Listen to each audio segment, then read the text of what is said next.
La question de la polygamie est très intéressante, dans la mesure où, si une majorité d'individus la considèrent aujourd'hui comme immorale, la Bible ne la condamne pas explicitement.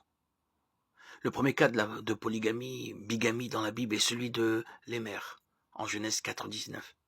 Lémère prit 2 femmes. Plusieurs hommes importants de l'Ancien Testament étaient polygames. Abraham, Jacob, David, Salomon et bien d'autres.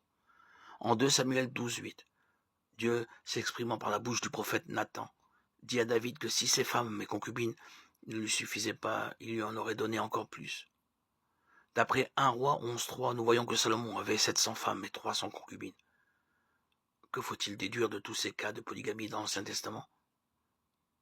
Il y a 3 questions à se poser. Pourquoi Dieu a-t-il autorisé la polygamie dans l'Ancien Testament? Comment la voit-il aujourd'hui? Et pourquoi ce changement d'attitude?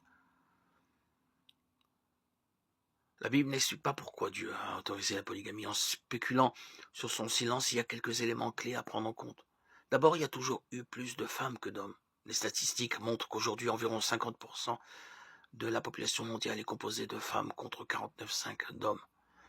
En admettant que les pourcentages aient été à peu près identiques à l'époque et qu'il y ait eu plusieurs millions de personnes sur Terre, il en aurait résulté une supériorité numérique de plusieurs dizaines de milliers de femmes par rapport aux hommes.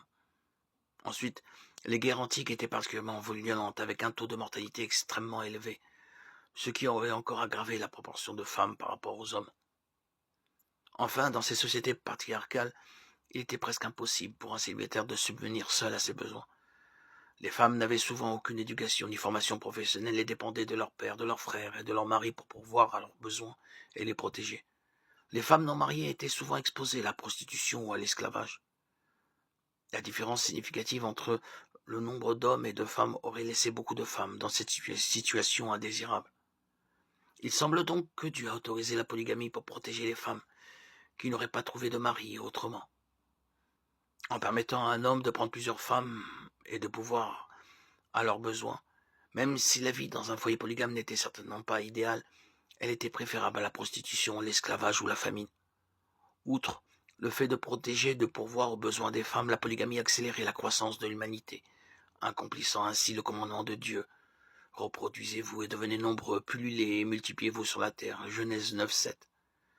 Les hommes peuvent faire tomber enceinte plusieurs femmes en même temps, permettant une croissance démographique beaucoup plus forte que si chaque homme ne procréait qu'un enfant par an.